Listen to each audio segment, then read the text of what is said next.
It's Wednesday! You know what that means? It's showtime. It's a new year. It's a brand new Dynamite. It's a brand new era. It's Fight for the Fallen. Tony Khan says this is going to be the year. We made a video earlier about the WWE heading to Netflix, and we broke it down. We went through it. We went through what pay-per-views have got, old stuff, etc., etc. But guess what, guys? AEW is on Max. They're streaming on Max. Did anyone care about it? No, but this is the time for positivity. If you can't be positive on the first day of the year about pro wrestling, then when can you be positive, right? We're seeing that megastar El Penta, El Jobberino being hoovered by WWE from AEW. How can AEW respond? I'll tell you how they responded. They've put rated FTR in a match. I like Edge, not FTR very much, so we'll get to that match later on, but I want to kick off with Jeff Jarrett, Double J. This guy was on the pre-show at World's End. The pre-show's beneath him, but Jeff Jarrett tonight makes an announcement regarding his future. What will it be? Honestly, I really hope he doesn't retire. I do like Jeff Jarrett. AEW is more tolerable when you've got guys you've actually liked once upon a time. When you lose guys like Jarrett, and it just quickly becomes a bunch of indie guys, that makes it worse to watch. It's simple as that. As for Jeff Jarrett, his AEW run's been garbage. I mean, maybe he learned for TNA that he doesn't want to bury people and hold people back, but the difference for me is that, yeah, Jarrett's obviously older than the TNA days, right? That is expected. I mean, Jarrett must be approaching 60. But he was actually holding back people in TNA that were good.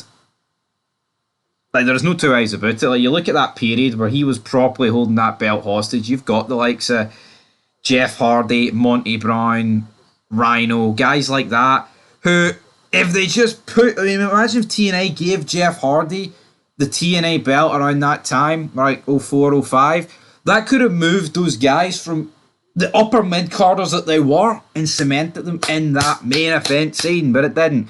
And now Jeff is having matches with QT Marshall while you've got jobbers like John Moxley, whose title reign sucked, running around with the belt, and Orange Cassidy from wherever, whatever. I mean, that guy and Jeff Jarrett can't get a spot on this show. It's a joke. I don't know what his announcement will be, but 2025, it's a good year to call it quits, isn't it? We're a quarter of the way into this century.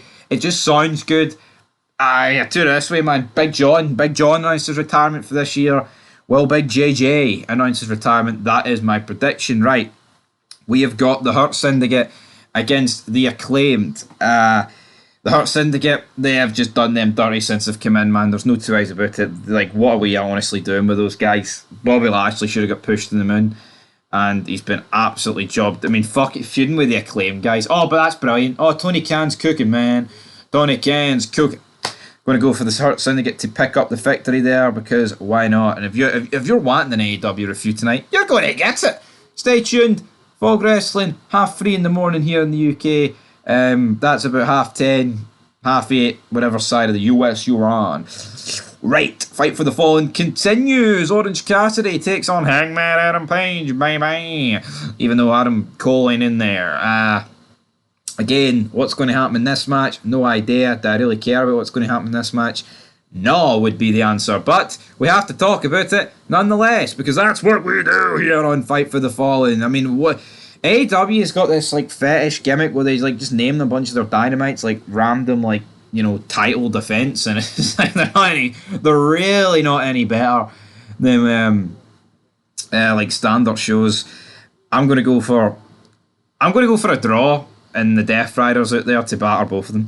Right, up next we got Jamie Hayter against Julia Hart. I'm going to go for Jamie Hayter to pick up the victory here. Because why not? Jamie Hayter's going to pick up the win. If you're a hater on Jamie, then you're a hater on Jamie. But anyway, main event time, that didn't really work, did it? It's trios. It's Wednesday. It's Sting. I wish it was Sting, but it's Edge. And I kind of always preferred Edge to Sting. Even though, I don't know, it's pretty... When you're a WWE guy growing up, it's hard to prefer Sting to Edge, you know what I mean? But when I went back and watched Nitro and I've watched TNA, I do rate the Stinger, but he's gone. All right, he may have sold the most merchandise outside WWE this year, but he's gone. He's long gone. And we've got FTR against the Death Riders here. I'm going to go for rated ATF. alcohol, tobacco, and firearms. No. Well, I mean, Cash Wheeler definitely uses firearms. But anyway, less about that. We'll go with Edge's team. These two guys they hung on to CM Punk's coattails, and they're doing the exact same to Edge. Adam Copeland, bye-bye. Good to see Edge back. He will win tonight.